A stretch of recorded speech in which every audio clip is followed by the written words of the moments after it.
Hey y'all, happy Sunday. We're going live. We're going to talk today about business funding. This is a topic that I don't really talk about because it's not really my lane, but I know it's the interest of a lot of people. So I wanted to focus on this tonight. I have a special guest. First of all, y'all, thank you for your patience. We had some technical difficulties, but I know y'all were going to stick around because I know y'all my people. So y'all know the drill. While I introduce this special guest, I would love if you introduce yourselves in the chat. Tell us where you're from. Tell us about your nonprofit, what your mission is, all the things people need to know about what you do. Because guess what? This video is staying up, and there's somebody who may be watching this who finds you and may want to connect with you. All right. So make sure you put some information about who you are. Hey, Chi-Town are into. Are you the one who asked if I consult? I kind of remember your comment. Thank you for joining. Hey, Nikki. Hey, APP folks. Hey, Kim. Thank you so much for joining. So let me just get right to it, okay? Because I'm not going to do a lot of talking today. I'm going to share the stage with someone named R.J. Bellamy. Remember that name, y'all. He is with Credit Champs, and he is an expert on credit repair and business funding and credit. So, how many of y'all need upfront money for your organizations? How many of y'all need access to funding? Right. And a lot of times when you hear the conversation about business funding and credit, nonprofits aren't always talked about, but it's something you do have access to. Right. And also, a lot of y'all have businesses. So you may need credit or funding for your businesses, but you're not sure how to go about it, what to do. So, in this live, we're going to do like a one-on-one. We're going to go back and forth and we're going to talk about business funding and credit, what it is, and all the things you need to know. So thank you guys so much for watching. I see all of y'all say y'all need help with this. This is perfect timing then. So I would like to welcome, hold on y'all, because we got to give a good welcome. And when this person comes up, come on y'all. Y'all got to give him a good welcome. I got to get my sound effects together. See, I was supposed to have this on and ready, on and popping. All right, y'all ready? So I'm going to welcome to the stage Mr. R.J. Bellamy. Hey. Can you hear us okay? Doing? Good. How you doing? Yes. How you doing? All I'm doing right. all right. All right. So let us know if you hear us okay because the internet is a little wonky today. So just let us know if you can't hear or anything is off. All right, y'all? So thank you so much, RJ, for coming. Just tell us a little bit about yourself and about your business so people can get to know who you are.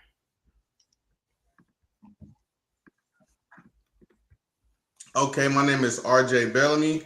I am a meta wealth consultant. I help people buy homes, vehicles, everything in between, start businesses, whether it's a 18-wheeler business, a food truck, some type of outreach.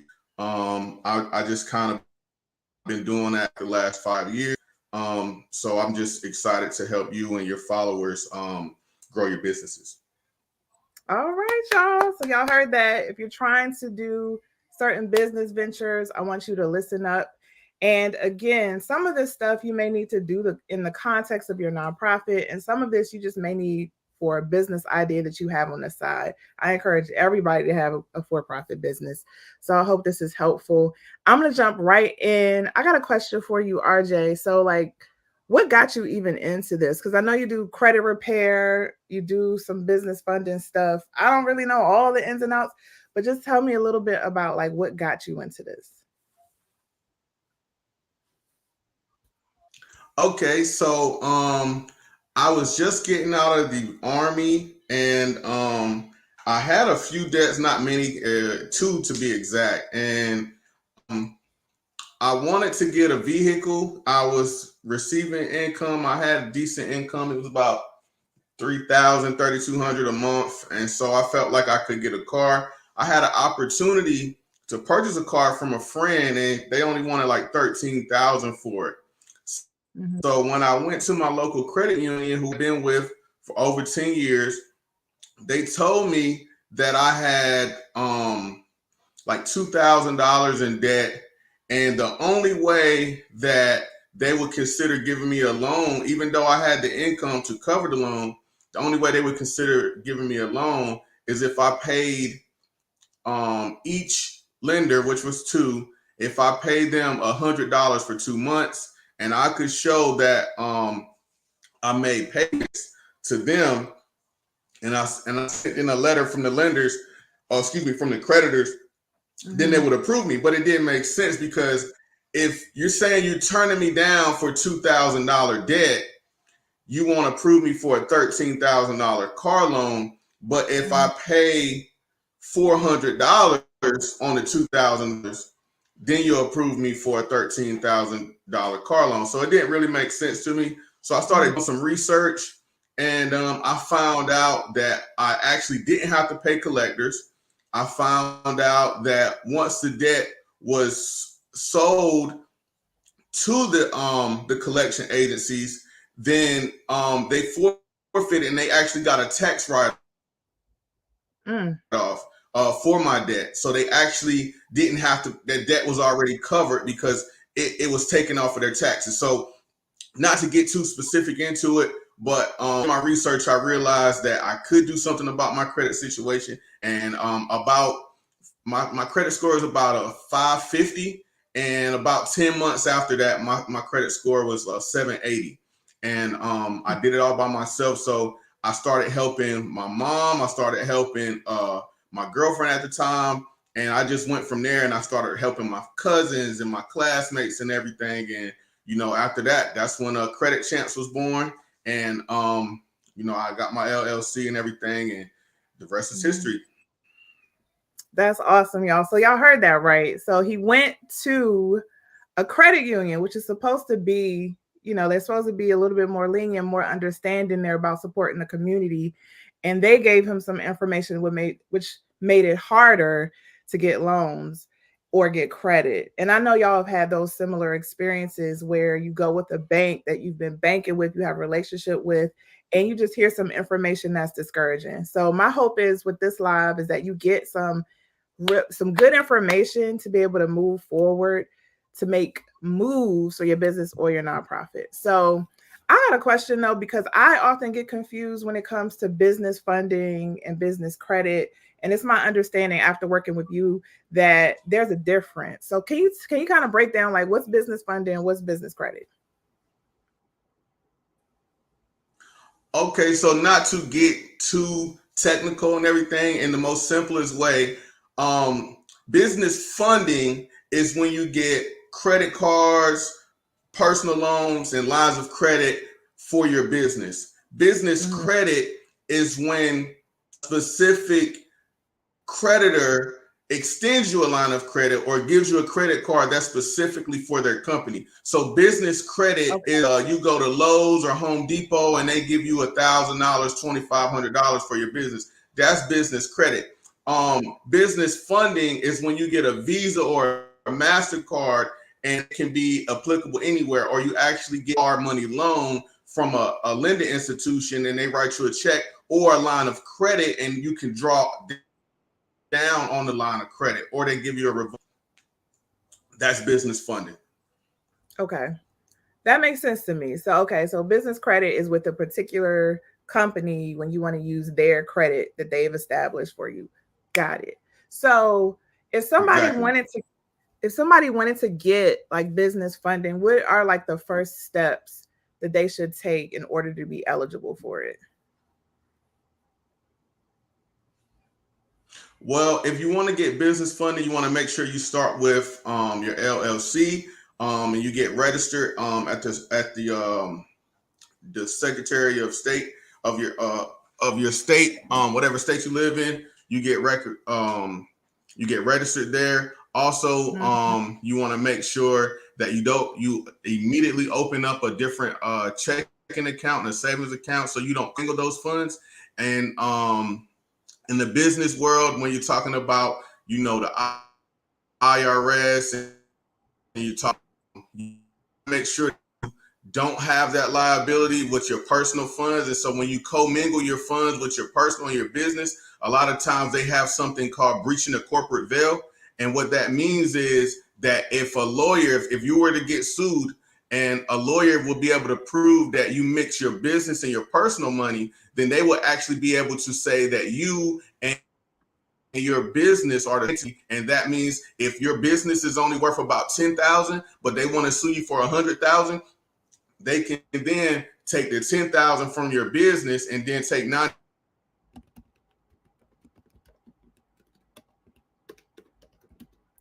Oh, y'all, I think he got cut off. Can y'all hear me okay? This was getting good and it got cut off. Let me know in the comments if you can still hear me to make sure it's not the both of us. But I want to break some things down that he was talking about in terms of 90,000 from your personal asset in the beginning when you're starting your business. Okay. Yeah, you got cut off, but y'all let us know in the I'm comments sorry. what you did I hear. have a poor internet connection here. I'm Okay. Okay. You might have to join on your phone um as a last minute thing. But I want to clear up one thing for nonprofit. So he said LLC, right? And as a for-profit business, you may set up as a LLC, you may set up as a corporation, but for you nonprofits, you are 9 times out of 10, you're a corporation. So you guys got to know the difference.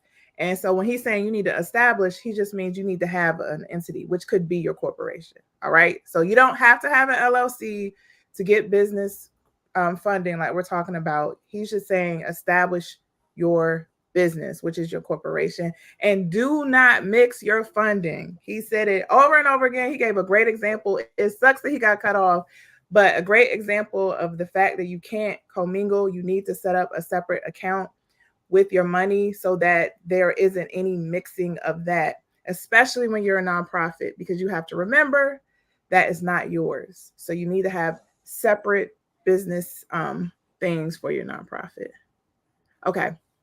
So I want to ask a couple of questions about like why is this so important? Because on Instagram, I see like all these people talking about business funding and business credit. And sometimes you can get real annoyed because people are like, oh, all you gotta do is this, all you gotta do is this. But sometimes it's hard to see past that and see like how important this is, especially for new nonprofits. So can you share a little bit about like why is it important that we know this kind of stuff?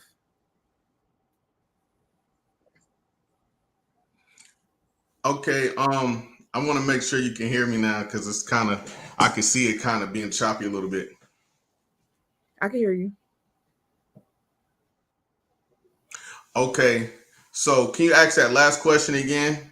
Mm-hmm. Why is it so important? Why do you think it's so important for us to understand business funding, business credit, especially for new organizations?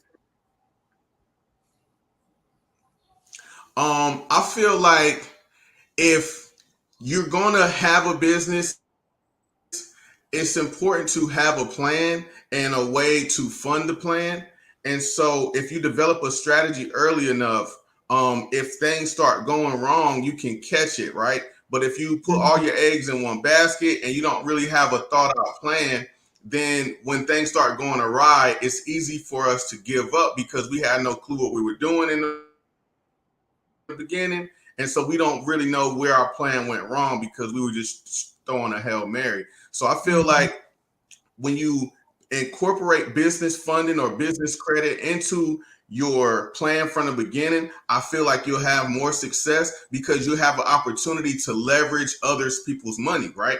So when you're Mhm. leveraging, what we have what's called leverage is you put as little of our own income, our own time, our own money, and we use other people's money, other people's time. So when a company hires employees, they're leveraging their hours, their time, their commitment, their skills.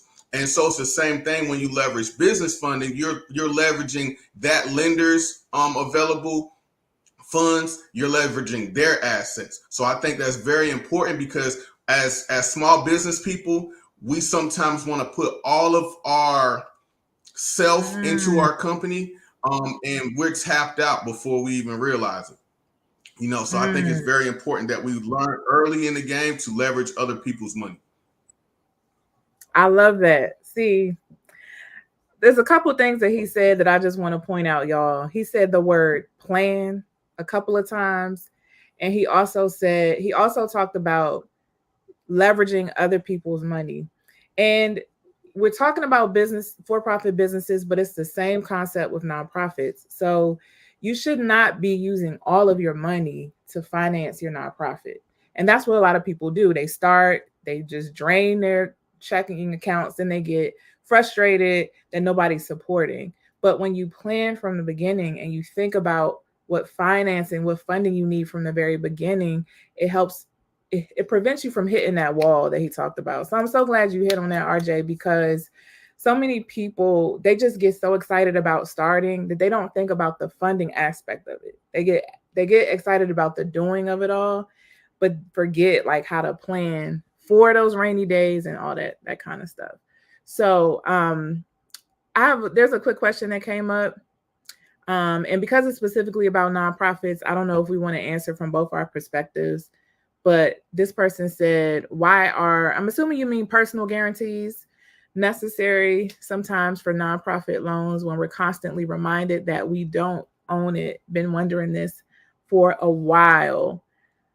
I'm going to take a first stab at it and feel free to expound on it. But I'm just assuming that if you put yourself in the shoes of people who are loaning you money, they're loaning you money, but they have to make sure that you're going to be able to pay it back. And so if there's nobody to personally guarantee the loan, then they don't have any assurances that, you'll be able to pay it back. So somebody has to kind of stand in the gap. So for them to understand whether or not it's a good investment on their part. That's my assumption, but I would love, RJ, for you to give your perspective.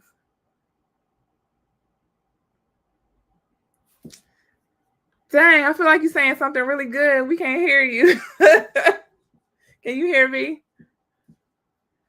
See, that's why we gotta have him back, because I know there's gonna be some good stuff he's saying, y'all. Y'all, this is what happens on the internet when you got some good Can you information. hear me Can you hear? now? Yes, I can hear you. Okay, so what I was saying was and somehow my mic got muted. So what I Okay. was saying was, when lender asks you to co-sign for your business, excuse me, when they ask you for a personal guarantee, you're actually co-signing for your business. And Mhm. so what I tell my clients all the time is, when you have a baby business and you don't have strong financials behind you, it's gonna co-sign for your business just like they will ask you to co-sign for your 18-year-old child to buy a Corvette or a Mustang, right? They will ask you to Mhm. co-sign for them because they don't have they don't have the backing. They don't have the long track record of paying off loans and lines of credit. They don't have the history. So that's pretty much why they ask you to personally guarantee it, because they want some kind of security and they want you to have some.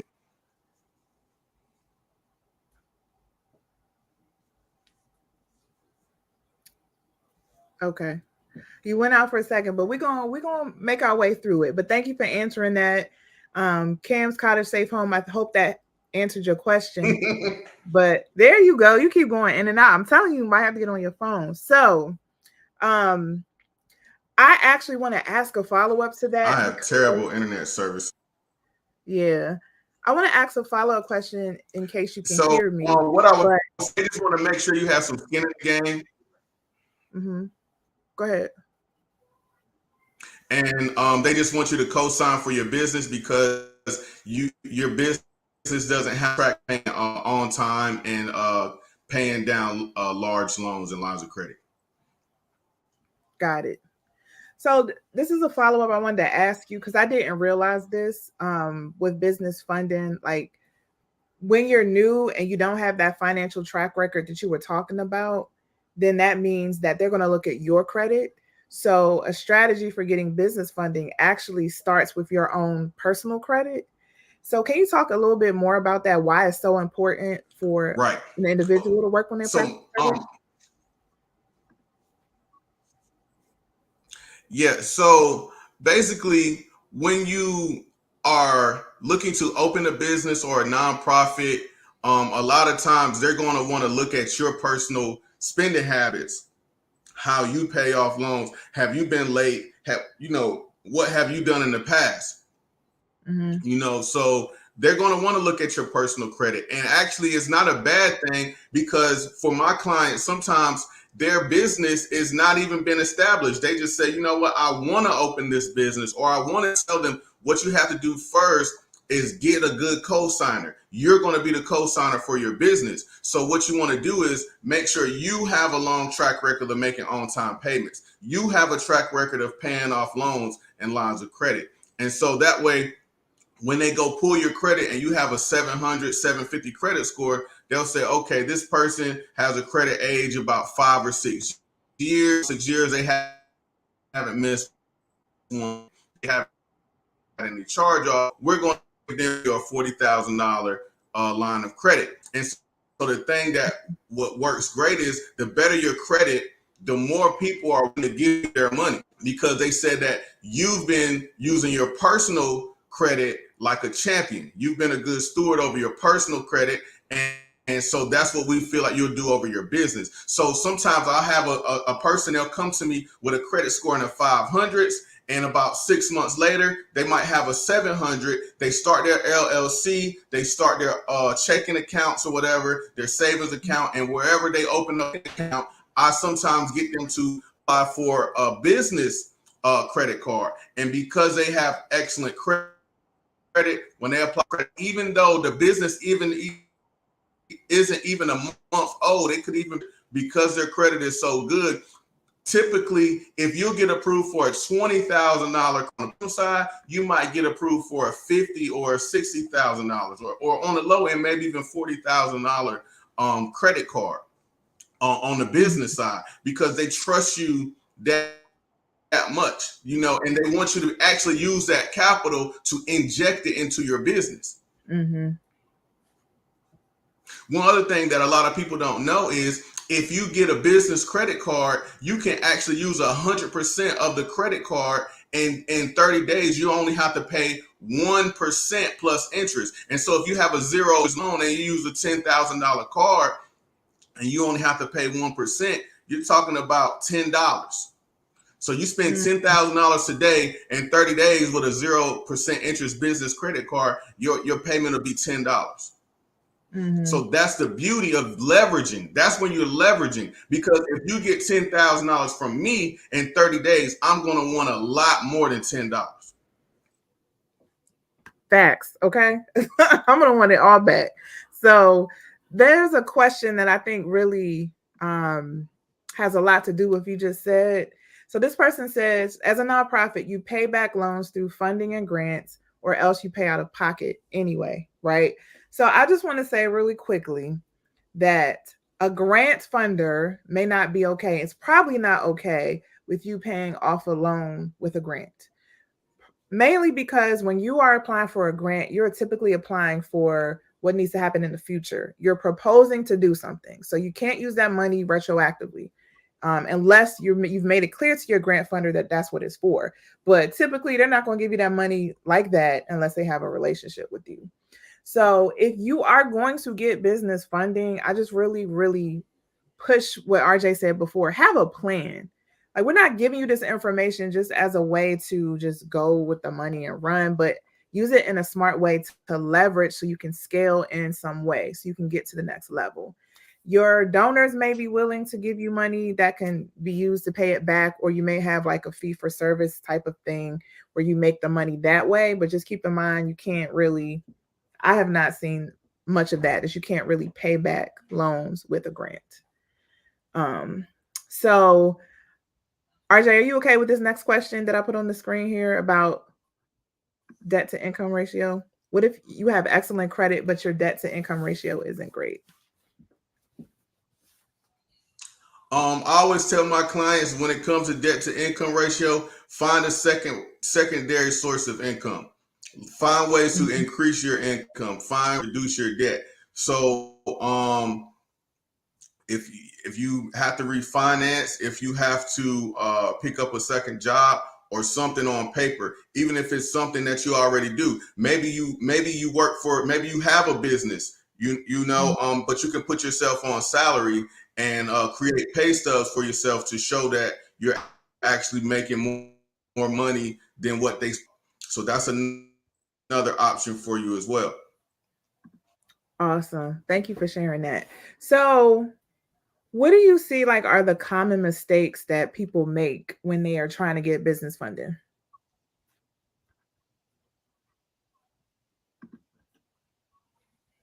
One, they start trying to apply for business funding before they get their personal credit straight.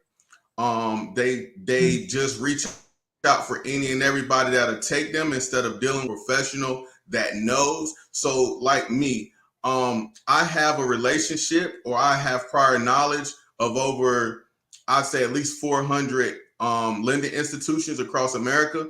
So for you to come to me and tell me I need $30,000, I need $80,000 within the next 6 months, I can put together a strategy for you better than you just open up and applying for random business credit cards. I know how much, I know what credit bureau they're going to approve. I know how long it takes for them to approve you. I know if you'll need supporting documents. I know how long your business needs to be in service. And it's not just advocacy for myself, but that's what a professional is for. So if you can do nothing else, even if you pay someone maybe $100 for a 30-minute conversation and just kind of tell them what you're trying to do, they might can give you some insight as to what direction you need to go on. Also, you don't want to rack up a bunch of inquiries and you want to seem too needy for credit. So when you've been approved a $10,000 business credit card and a 10,000 business credit card and a $10,000 business credit card, not only are you going to keep getting approved for $10,000 business credit cards, but also you're going to eventually get denied because they're going to say, well, it looks like they're not even using the previous $30,000 that they applied for. So what am I going to give them another $10,000 for? So if you talk to a business credit expert, they can actually give you some insight on that and help you better plan. Also, you want to make sure you have a plan for the money. So you don't want to just have the money sitting somewhere on the card. You want to actually execute and use it. And never, this is my biggest pet peeve, do not get business credit just to pay rent. I talk to people all the time and I say, well, what would you do if you had they'll say, oh, I get me a storefront. You don't want to take business funding and pay rent with it. You don't want to do that. Instead of a restaurant at a location, you would make more money and put that service better to use if you had a food business than you would if you had to pay rent somewhere, because there's no guarantee that you're going to make money. Why would you pay a definite 1,500 this month, 1,500 next month, 1,500? You got employees and everybody helping you, and you can pay before you even made $1,000. No, flip it around. Take that $4,000 and use it to buy a food truck, to buy equipment or materials or something that's going to help you with your business. If you're a landscaper, if you're doing something like that, buy equipment. Don't go and buy a garage.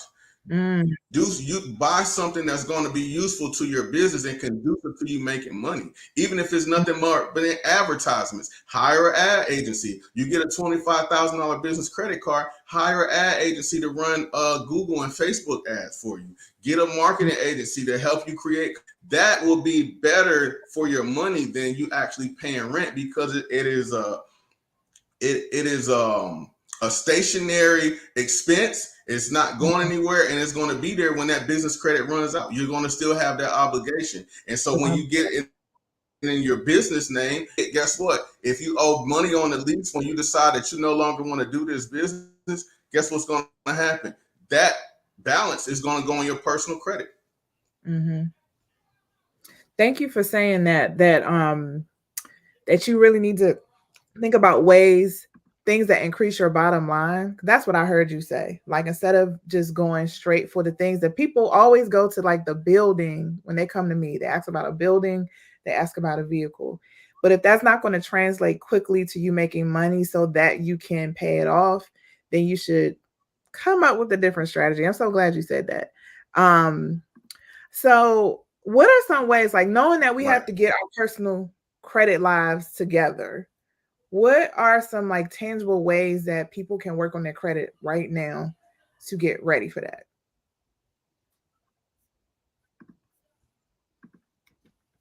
Okay, so you want to look at your credit reports and you want to make sure that everything is accurate. When it comes to funding, let's start from the beginning. When it comes to funding, you don't want to have multiple addresses on your credit profile, on none of them, right? So, lender, right? Let's pretend that I'm an underwriter and I pull Tiffany's credit. If I look at Tiffany credit and it says that she lived in Baltimore, she currently lives in Utica, New York. She used to live in Las Vegas, and she's been over here, and she was in Texas when she graduated. That says that she's some type of drifter. That's not somebody that I Mm. want to give my money to, because she might uproot today and be nomadic somewhere over there in North Dakota, and I can't get my money. I'm North So the Dakota. first thing I want to do is I want to remove those addresses off of my credit report. You want to remove those addresses.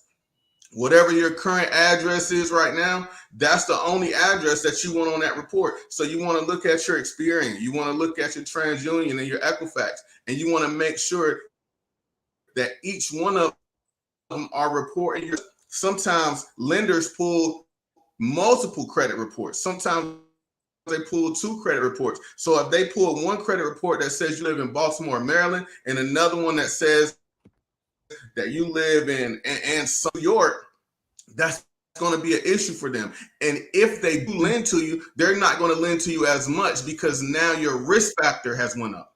So you want to start with your Mm. personal identifier. You want to start with your birthday. You want to start with your addresses. You want to start with name, also known as. You don't want to have an alias or also on your credit report. Okay, you want to have your name. You don't Mm. have to put your middle name, because some credit bureaus don't report your middle name. They just report your middle initial. Some of them say your whole middle name. So if your middle name is Jane, you don't want to have Tiffany Jane, right? Or Tiffany J, or then just Tiffany on your credit report. You see what I'm saying? You want it to be consistent across all three credit bureaus. That's hard to do, knowing that all three credit bureaus don't even report your middle initial. Sometimes if you report to Experian that your middle name is Jane, but they don't report a Jane, or they say Tiffany J, right? So then Mm. when they find that information from another credit bureau, or they come across another account with that name, then they're going to say that's an alias of yours, or it might Mm. say Jane Tiffany. You see what I mean? They might take it upon themselves to say, okay, this is another variation of saying, because they have the same Social Security number. So Mm. when you apply for credit the first time, you're actually creating your own credit report, right? So when you give them your Social Security number, that's how we're listed, because we are individuals according to our Social Security number, but we're not individuals according to our name, our address, or our birthday. So we're not listed under that. We're listed on our Social Security number. So when we're listed under our Social Security number primarily, and then secondarily our name. So if it says Tiffany Jane or Tiffany Mary or something like that, they're going to say, well, this person has a name, so we're going to put this under also known as, or an alias of this person. This person also goes by this name, but they have the same Social Security number. So you want to just remove all of those discrepancies and those inconsistencies. Then you want to go down and worry about late payments. You want to notice any account that's reporting inaccurate, whether it's a balance, whether it's a name, or even an Mm. account number. Sometimes you'll see accounts with different account numbers legal. So you want to go through and find ways to get your debt off of your credit reports, right? Something that's wrong with your credit report, something that's not reported right. So when you go through that and you notice that you got everything written down on three separate pieces of paper, and you handle everything that's not reporting accurately, or you annotate it and you send off letters to the credit bureaus, and let's say 2 or 3 months down the line everything negative comes off of your credit report miraculously, and now you want to work on, like like she said earlier, you want to make sure that you have a lot of positive accounts reporting on your credit. So have you had credit cards in the past? Have you had large loans in the past? Because that's what they're going to be looking for. How can you deem Mhm. yourself trustworthy? Put yourself in the shoes of an underwriter. I only see a $5,000 car loan. That's the highest loan I see on Tiffany's report. So I'm not going to approve Tiffany for a $25,000 hard money loan. I'm not going to write a check for her to walk out of the bank with $25,000 when she's only showed a propensity to pay back $5,000. Okay. So the things you want to demonstrate that you have the ability to pay off loans. Now, not saying just because you haven't had large loans in the past, then you'll never get a large loan in the future. Somebody will, but more than likely they're going to be credit unions. They have a very more slack lending Mm, protocol, so they don't have to adhere to the same thing as the big banks do. So they make their own rules due to their community. So mhm, that's something that you want to look into. And not all credit unions are created equally. Right now, everybody of Navy Federal, but operating more like a big bank than a credit union at this point with their lending. mhm. So that's something also that you want to consider. Just because you live in Nebraska doesn't mean that you have to join the Nebraska state credit union. There's credit unions that don't have geographical restrictions that you can join, and even though Tennessee, even though you live in Maryland, you can still join these credit unions with these great benefits. And sometimes they have back doors where you can join this other nonprofit organization, and then you be able to be eligible for membership, even if they are geographically restricted. Y'all, he's dropping gems. He dropping gems. So if this information is helpful to you, please write it in the chat. And I want y'all also to go to Real Credit Champs and follow him on Facebook and Instagram. I should have put my pencil out early. I should have told y'all. Y'all should have known that you were supposed to be taking notes because there's so many things that he shared and we barely scratched the surface, right? We've been talking for we've been talking for about 35 minutes because we started late. But y'all, this is great information. And I hope you're taking this. Also, before I forget, before I ask my last couple of questions, you have a freebie on like how to remove collections from your report, right? Like, so I went on your website and I think I saw somewhere you have a Yes. freebie, and I want to make sure I didn't forget to put that in the chat. So, if you're looking for like he has like a free guide for how to remove collections from your report. There are different things on your report, but this is about collections. Then I just dropped the link in the chat for y'all to download that freebie. Um, so I just have a couple more questions, and sorry we couldn't get to everybody, but it sounds like we're gonna have to do a part two. RJ, what you think? You think we need to do a part two because it's a lot of questions That's flying? fine. That's fine. Okay, so Hopefully, I have better service, man, because I know this video is gonna be all choppy and glitchy. yeah, but near the end, we could kind of hear what you were saying. Like I could make most of it. Um, so what like if you had just one piece of advice you could give people who are trying to get business funding, like what is the biggest piece of advice that you would share with them?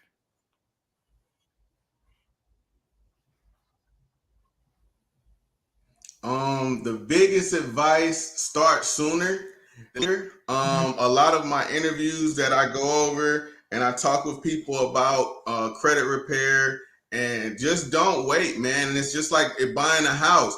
People want to come to me 3 months before they want to buy a house. 2 months, they're like, "Hey, my lease ends in 2 months. I want to get my credit right the house in the summer." It's just not plausible. But a year out, if you started even 8 months out, even 6 months out, you're going to get better odds of being approved for what it is to go after because you have more time to plan. Um, so I would say definitely try to start earlier. Definitely have a plan and have your ducks in, or at least talk to somebody so they can give you some insight on exactly what their advice will be for you to do. And sometimes people don't realize you gotta pay for people's knowledge. So if you were to call me and tell me what your game plan was, I would give you my right. But my opinion is backed by years of trial and error, right? So let's say you call me and for an hour the call was $75, 150. Let's say it was $300 for the Mhm. credit X. Let's just say it's $300. Somebody in America is charging $300. If what they're saying on the phone helps you put together a game plan and gets you approved for $100,000 over a span of 6 months, wouldn't that be worth $300 an hour? In my opinion, it would. But in some people's opinion, they'll say, well, I could learn off of YouTube, or I can Google this information, or I could join a Facebook group, or I could read a book, or, I could do all of that. But if somebody's going to give you a step-by-step strategy and say, do this, do this, do this, join this credit union, you're going to get approved, you're going to apply for this business credit card, join this bank, go to American Express, report this as your income. If you say that you have this LLC, they're not going to fund it. But if you say you work in this field, they give more money for this field, blah, blah, all the way down to the guild. They tell you thing to do. They charge you $300. Conversation. Would that be worth it for you to get approved for $100,000? Yeah. It's just a question. It's just you calling that person and them going over. Now, I'm not saying that I charge that. I'm not even advertising my services. What I'm saying is do not be afraid to reach out to someone who's an expert in that field. And just like I said, book a consultation. Now, when you book a consultation with them, if they say, hey, you need to buy my course, you need to do this, I got these letters, I got this, maybe that's something to consider. You don't have to take the plunge on that, but just say, hey, listen, I want to get steps to be approved. I want to get $50,000 for my business. I want to start an LLC. Do not pay anyone to establish an LLC for you. It seems like common sense at this point, but I still run. Hey, I just paid somebody $500 to start my LLC. Now, with my company, what we do is a turnkey system.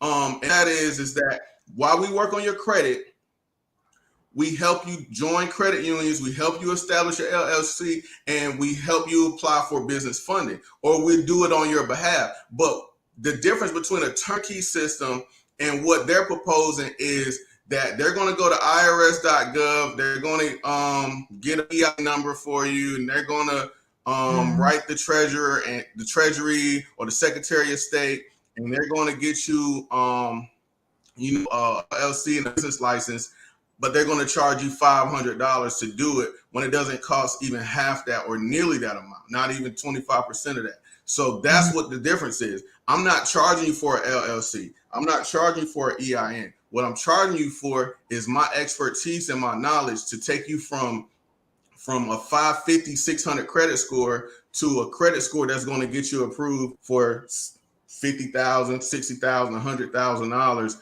in business funding, right? And so that's what a turnkey system is. Turnkey is different than saying, hey, sign right here and give me $500 and I'll get you an LLC. They're going to get you an LLC. They'll be crazy not to, but it doesn't cost nearly that much.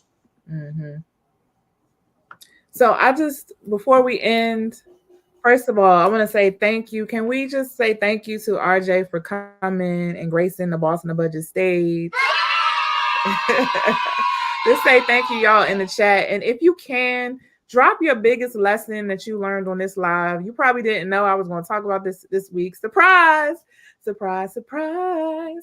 So I want you to drop the biggest lesson that you learned from watching today.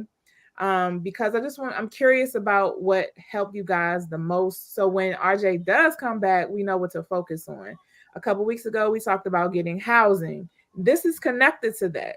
So your ability to be able to rent properties, your ability to leverage business credit, to get properties that people will pay you rent for so you can pay it back, this all connects. So I'm trying to bring people to your attention to help you grow, but help you grow strategically. So if there are other things you want to hear about, please drop it in the chat and let us know.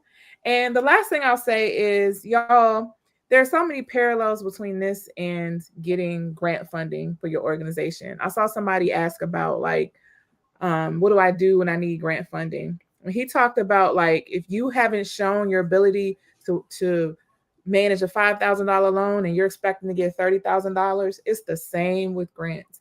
If you haven't shown grant funders your ability to be able to manage a certain amount of money, then they're less hesitant to want to give you more. So you have to show them ways that you're capable, and there are different strategies for doing that. And we're just sharing like basic information, but I love the point that RJ made. Seek a professional. Seek a professional when you need help strategizing and when you need help making the money you need. All right. So, y'all, before we jump off, Kamika just blessed us with 1999. She gets the money gun. Hey, so thank you, Kamika, so much for always supporting, Hold talking on. about. I seen somebody say most loans only ask for 10%. It's actually 1% for business credit cards. All right, I y'all. just caught that. I'm Go check sorry. it out. You're good. You're good. So Yeah, again, this is I why seen a you need. comment that said most loans only ask for 10%. Mm-hmm. And you're saying it's 1%. It's Yeah. 1% on business credit cards. So it'll be 1% plus interest. So if you get a 0% interest credit card, then you only have to pay 1%. So let's say you get 0% interest for 12 months. So that means for 12 months, you only have to pay 1% of the balance. All right, y'all. Y'all were blessed tonight with some good knowledge. We'll be back Yes. probably in a month or so to get more info. Thank you, RJ. Did you want to say anything before we jumped off?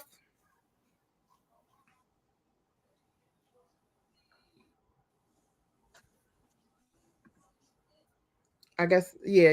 See, right at the end, it really wants to mess up.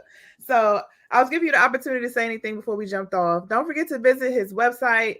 Follow him at Real Credit Champs, y'all, and we will see you next week at 8 p.m. Eastern Standard Time. I will have another guest with me. She is a funder. She's a grant funder. So make sure y'all stay tuned for next week.